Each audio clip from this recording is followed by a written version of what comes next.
Anda merasa gagal, Anda merasa bahwa Anda nggak berguna, Anda merasa bahwa Anda tidak bisa membahagiakan keluarga. Ditambah dengan tanggung jawab apa yang harus Anda lakukan. Itu menjadi beban yang berat menindih Anda. Saya mau katakan, Yesus pernah di titik itu. Yesus pernah ada di lubang yang sama. Kalau itu cukup besar bagi Anda untuk dikhawatirkan, berarti itu juga penting di hati Allah. Itu cukup besar untuk Anda mulai doakan.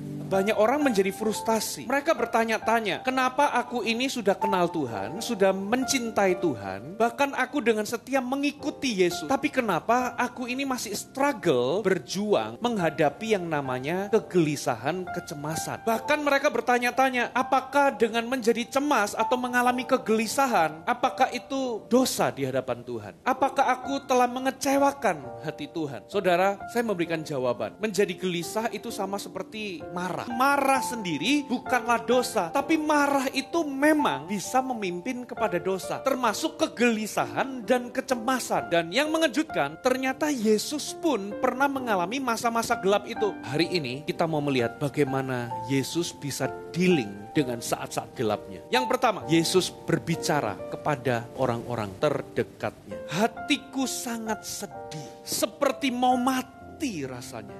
Tinggallah di sini dan berjaga-jagalah bersama aku. Yesus jujur terhadap orang-orang terdekatnya. Yesus gak jaga image, khususnya bagi kita. Apalagi kalau kita ini orang Kristen, pemimpin rohani. Kita seringkali merasa harus terlihat kuat di depan orang. Tapi Yesus gak begitu. Ketika ia mengalami kegentaran, ketakutan, kegelisahan, dan tekanan yang sangat, dia ngomong begini sama orang-orang terdekat.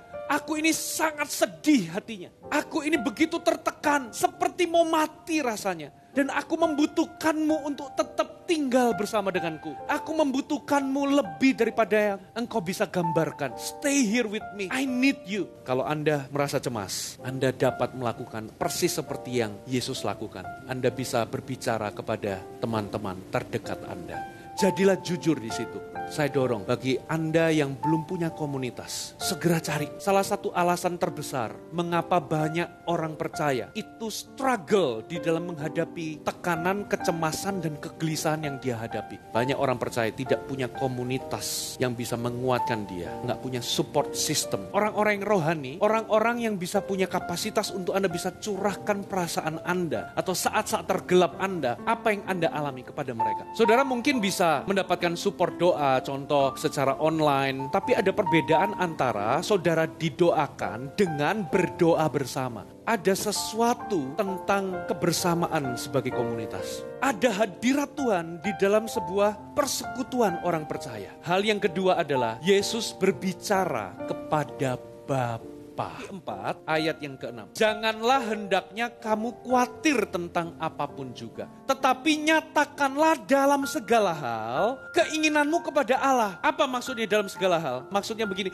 dalam segala hal berdoalah. Ketika Anda mulai gelisah, ketika Anda mulai tertekan, itu adalah indikator untuk Anda mulai berdoa. Yesus itu maju sedikit, merebahkan diri ke tanah, lalu dia mulai berseru kepada Bapa. Dia mulai ngomong kepada Bapa, segala sesuatu mungkin bagimu. Lalu Yesus mulai menyatakan keinginannya. Kalau sekiranya itu mungkin dilakukan dengan cara yang lain selain aku minum cawan ini, lalukan cawan ini daripadaku. Sekali lagi, lihatlah. Yesus itu bukan hanya jujur kepada teman-temannya, tapi Yesus juga jujur di dalam doanya. Ada sesuatu yang menyembuhkan dan ada sesuatu yang melegakan, melepaskan Anda ketika Anda mulai mencurahkan perasaan-perasaan Anda sejujurnya kepada Tuhan. Mungkin Anda sedang bertanya-tanya kepada Tuhan, aku gak ngerti apa yang aku harus lakukan. Hatiku ini jujur, hari ini atau saat ini aku sulit mempercayaimu. Keadaannya adalah begini. Di manakah engkau Tuhan? Di mana Tuhan? Ngomong apa adanya. Kalau Anda bisa jujur kepada Tuhan, saya percaya Tuhan itu akan menghargainya. Tuhan jauh lebih suka ketika Anda jujur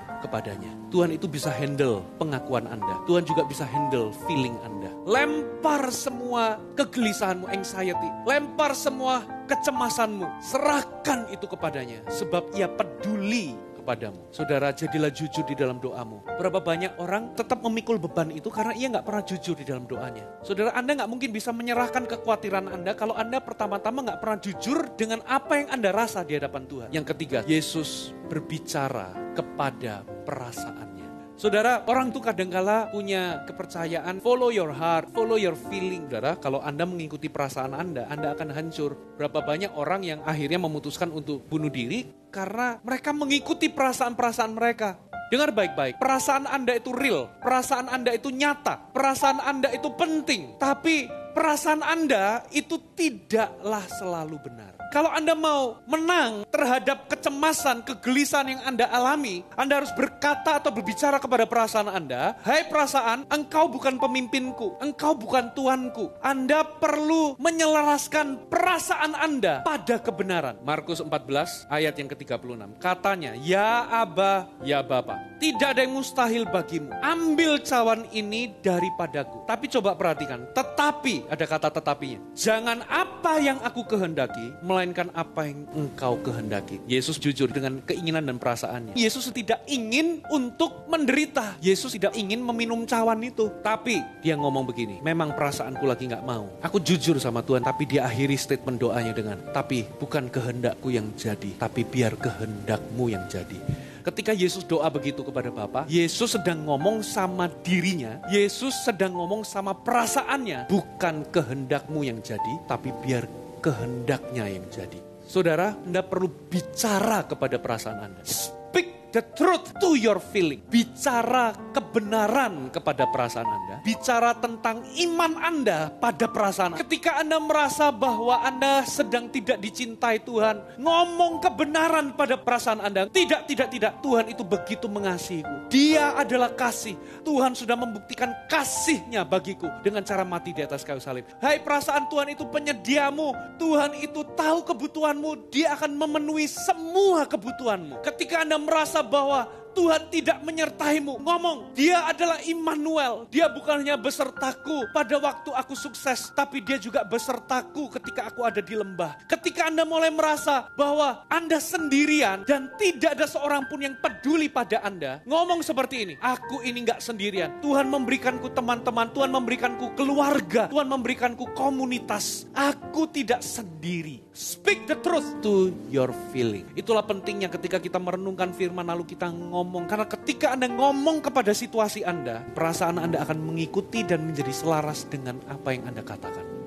Kita baca ayat yang ke-41. Kemudian ia kembali untuk ketiga kalinya dan berkata kepada mereka, tidurlah sekarang, istirahatlah, cukuplah, saatnya sudah tiba. Lihat anak manusia diserahkan ke tangan orang-orang berdosa. Sebelumnya gentar, sebelumnya takut. Lihat hasilnya setelah dia bicara kepada teman-teman dekatnya. Ia bicara kepada Bapa dan ia bicara kepada dirinya sendiri. Ada confident untuk hadapi. Kekuatan dari mana ini Yesus? Ia ditangkap, ia dicambuk, ia dipaku di atas kayu salib. Yesus sama sekali gak meronta, gak melarikan diri. Dia hadapi semuanya. Dia yang serahkan nyawanya. Kenapa Yesus harus alami kematian yang penuh dengan penderitaan? Supaya terjadi pertukaran. Supaya hari ini kalau Anda mengalami saat-saat yang sama, Anda gelisah, khawatir, Anda cemas, saudara bisa lihat karya salib. Saudara bisa punya pengharapan. Damai sejahtera Allah akan mengalir, memelihara hati dan pikiran. Ini damai sejahtera dunia gak bisa berikan. Kalau Anda melihat Yesus, Anda di dalam Yesus, ada pengharapan. Apapun rintangan Anda, tidak ada rintangan yang Yesus gak bisa tolong atau bantu Anda untuk Anda melewatinya. Tidak ada badai yang Yesus tidak sanggup lewati bersamamu. Tidak ada rasa sakit yang Yesus gak bisa sembuhkan. Hanya Yesus.